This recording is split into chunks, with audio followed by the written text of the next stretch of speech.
Fifi lava fa atalo fatu Samoa na mai mo mai le nei tula le fiafi e wismai le mai mo se fa popongo fole nei le Samoa taulo longo I tana tumoa o le sole na fa atau no uina ile asisinga ale komite o atina e pe ona masani ai se o telinga le o le nei report. O le toia si ai le komite o atina le kale si fa potpitonga Kirisiano Samoa o ana atina ai mai se lava fanua o le kale sia o lo fa o ngai na mo atina nei o lo tau mafai lava mata itu le tele vaenga e au na toe whaaleleia ia malu puipuia vaenga uma e me se lava o a seta le kalesia e pe ona whaailoa mai le taitai whono le komite o le atina le sunga ia niula la kupa e te lele au ngā o le asia ai o atina le kalesia I masina taitasi. Silfia o le ai whaau haia por kalame le komite o atina mo masina uma la vo le tausanga e le mwhai lavona tu au noina vo le ia e fanua le kalesia komiti e te tau ana o mai vai ia le foi la masina o su me foi ma tala mai au komiti ia se ito e mata itu ma mun muri tai pe ia I unga komiti mo le vai ngo fanua le tatu e kalesia o le asola ne le se singa wa mana ia me uma e tu sama le fatinongo ngaluenga le pulu foi mele o fengal venga pa o me o le nga le mai o komiti le imasina uma le foi la o mau nei e le foi la to ya matal mele o le faleanga o pa foi le nu tua oi ia mata un fai to e so sofa mai tonu ia la foi nei ia le tulanga o faleanga ino o foi o pa o mon fai mo tua o le kalesia manu tua ale vela o mato lo ne ia o te le la fainga vanga le falanga ino le o pa o le o fanua o tua oi ile vai asole na ma vai atu ia ale vela o mona longo ia le pule no le fioanga ma ia o failo ma vel pule la o mona fa so taile ia le pule no to sama feuta na inga o mona fai e se me fa le tonu mai moleanga I mai lumana ina o mona mautu ia patua o ia ma wala to o mona fai felonga ia malefio ia le fela o mona no lo fata di penal committee polase tulanga atonu ini au lape o mona fai mo ina to lo fale nga ina pe ia patua o ia fonu le galesi a le au ngale na o le asia pe masina taitas ina ia mafai ona sila fia committee mai loa me o lo tupu mai le taimi Ele ngatala I tau mawhainga o atina ele kalesia aina mōri mawina I foi le mai a aio se tasio ngā ruenga fōa le komiti tufulele e pe ona ta ua le sunga le taitai whono le toe fausi e ina aio le nei fale ona o le naunau ta inga lava ina ia mawhai ona wha le leia no fuanga mō le au whai ngā ruenga. Ia o le tūlanga lau tele ia o le leia mea uma o lo mautu foi le wha ngāio ingo ngā ruenga le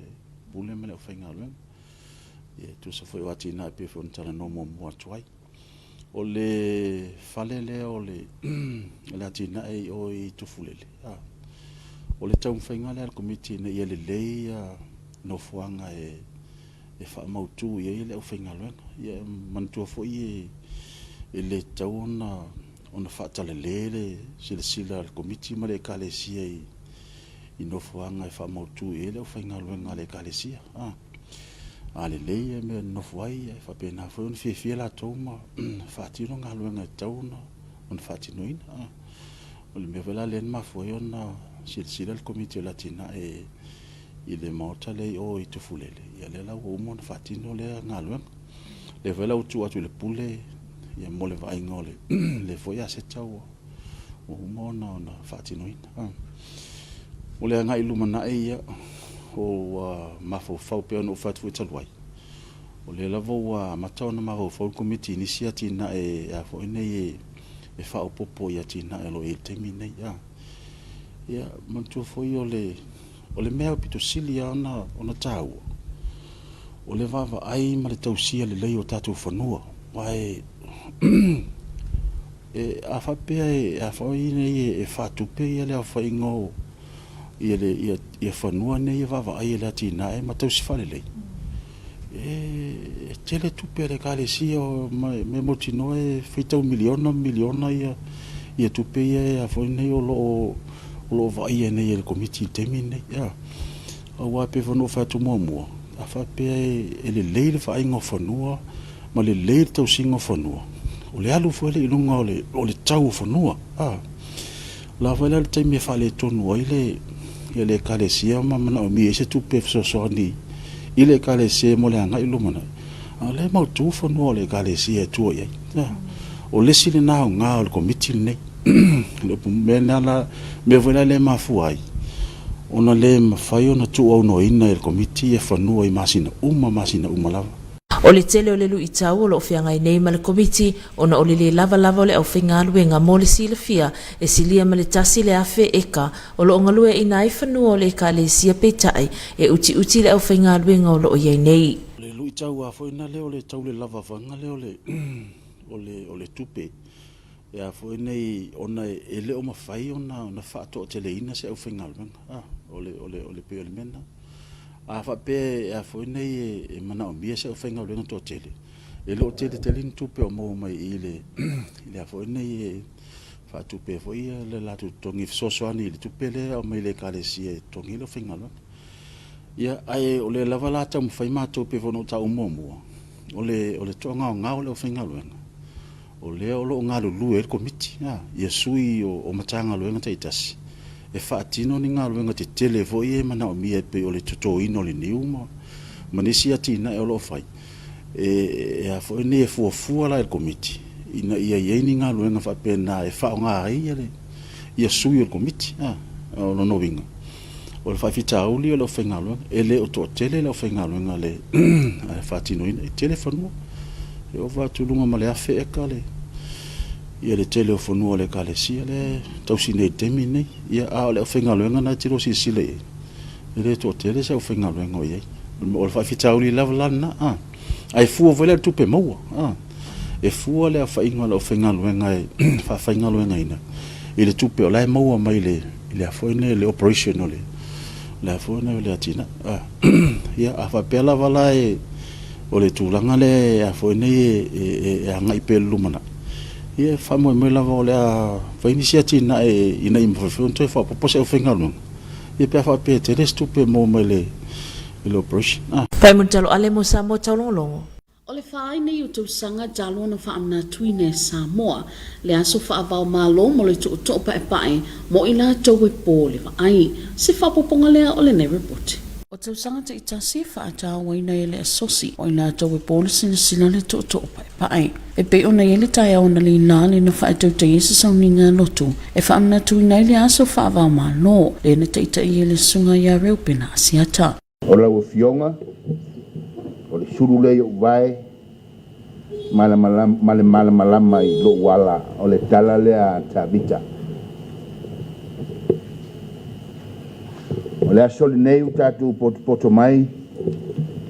tatu te wha maluina le aso wha vao malo mo le wha tawaina o le to pai fesili e fia fesili ngia ai le mafuanga o le nei tai ao o le a le to pai o le a le to pai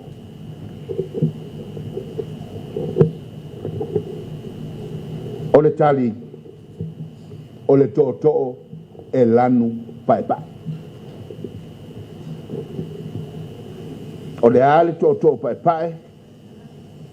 o le tali o le to e whaonga e le tangata e pōla na vaai. O le to na te tau atu I le tangata pupula,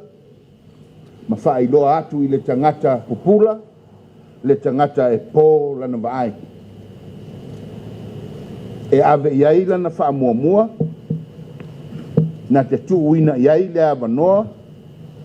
ma ia amana ia I la tau pei fo'i o le tangata pupula.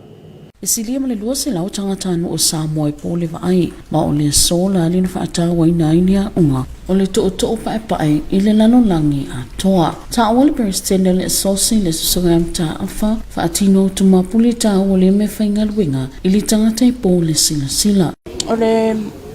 susuenga la tamai le malo i le matangaluinga o whainimera whaamawina. Lo se lau wala tasila to e po maa fia le vaai.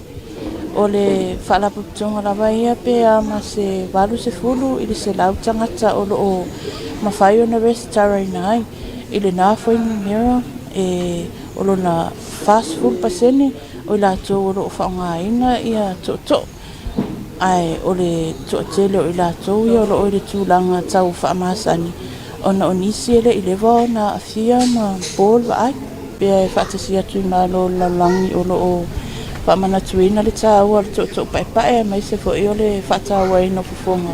o le to pai pai o se au penga a se tali matangi fo i mo i lato e poma a fia ba ai sosoani whawhaingo fia ino la to fewa inga sosoani i le whawhaingo fia ino la whaatino la to ngā luenga tūlanga tusa mai se tangata.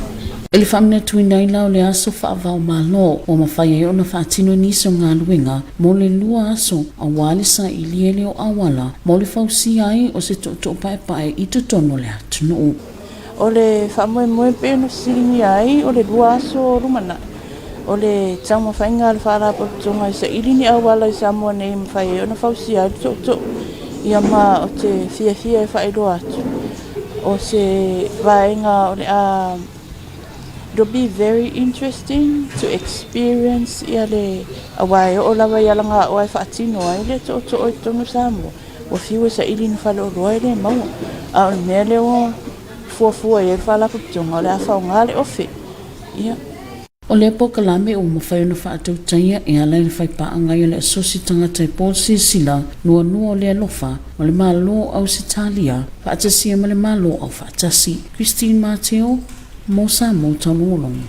Inisi talai to o lua sui o whaamaunia mai whainga Palota laititi. Leo lo whapeo lo tamu mo i lalo le fua a le vaenga whaabu whainga le whaatutui le tu Samoa o tasi. Se whapoponga lea o le report.